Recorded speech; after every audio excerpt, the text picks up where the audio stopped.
पास मसला पूछने के लिए कुछ लोग आ गए तो 4-5 साल का बच्चा भी था जिसके वालिद ने गुस्से में अपनी बीवी को 3 तलाकें दी थी। तो छोटा सा बच्चा, कपड़े भी फटे पुराने, और हालत बता रही थी कि गरीबी है। तो जब मैंने मसला बताया कि 3 तलाकें हो गई हैं तो वापस जाने लगे। तो बच्चा मुझसे कहता है, देहाती आदमी तो कहने लगा, मौलवी साहब मेरी अम्मा ते नानी कहनी असन पूछ के आई आप कि हुण असीं लहदा लहदा ही रहना है। तो उस बच्चे की नौनिहाल की वो कैफियत देखी तो मैं रो पड़ा।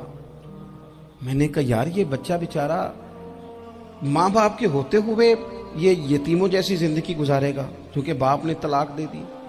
किस तरह मसाइल नहीं बताए लोगों को, तालीम से आगाही नहीं किया।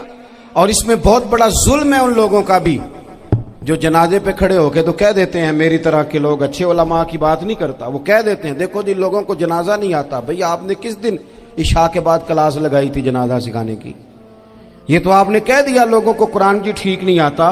तो यहां तो बेचारी बीबियां जिनको सही पढ़ना नहीं आता वो मिशन बना लेती हैं कि मैंने इतने 100 को कुरान पाक पढ़ाना है, बेवा हो गई हूं, तलाक याफ्ता हो गई हूं, सारी जिंदगी कुरान पढ़ाऊंगी। हम क्यों ये मिशन नहीं बनाते, क्यों इस तरफ सफर नहीं करते?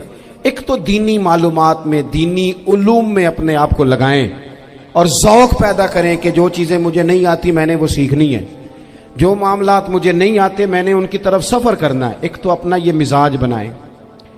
और जब आप दीनी उलूम सीखते हैं तो पता है कौन सा मंजर कायम होता है? मंजर वो बनता है कि हजरत अबू हुरैरा भी दीन सीखा करते थे, हजरत अब्दुल्ला इब्ने उमर भी असहाबे सुफा में रहा करते थे, हजरत अनस बिन मालिक भी रहा करते थे।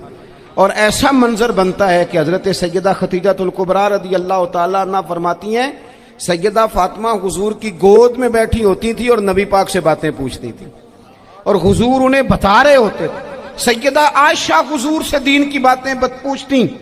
चौथा हिस्सा हमारी फिका के उसूल हजरत फातिमा की, हजरत आयशा सिद्दीका की मरवियात पर मबनी है। अगर हमारी बच्चियां छोड़ दें डाइजेस्ट पढ़ना, छोड़ दें इधर उधर की मूवी देखना और वो किताबों सुन्नत पर आ जाएं तो बहुत सारे मसाइल ऐसे हैं जो उलझने से पहले ही सुलझे हुए हों। दीनी तालीम का मिजाज और ज़ौक़। और दूसरी आयत करीमा मैंने तिलावत की, अल्लाह करीम ने कुरान मजीद में फरमाया, या अय्युहल्लज़ीना आमनू कू अनफुसकुम व अहलीकुम नारा, ऐ ईमान वालों खुद भी दोज़ख की आग से बचो और अपने घर वालों को भी बचाओ। ओ वालिद, वो माँ जो बच्चों को भूख से बचाने के लिए मेहनत करती है, उनको मायूसी से बहुत सारे माँ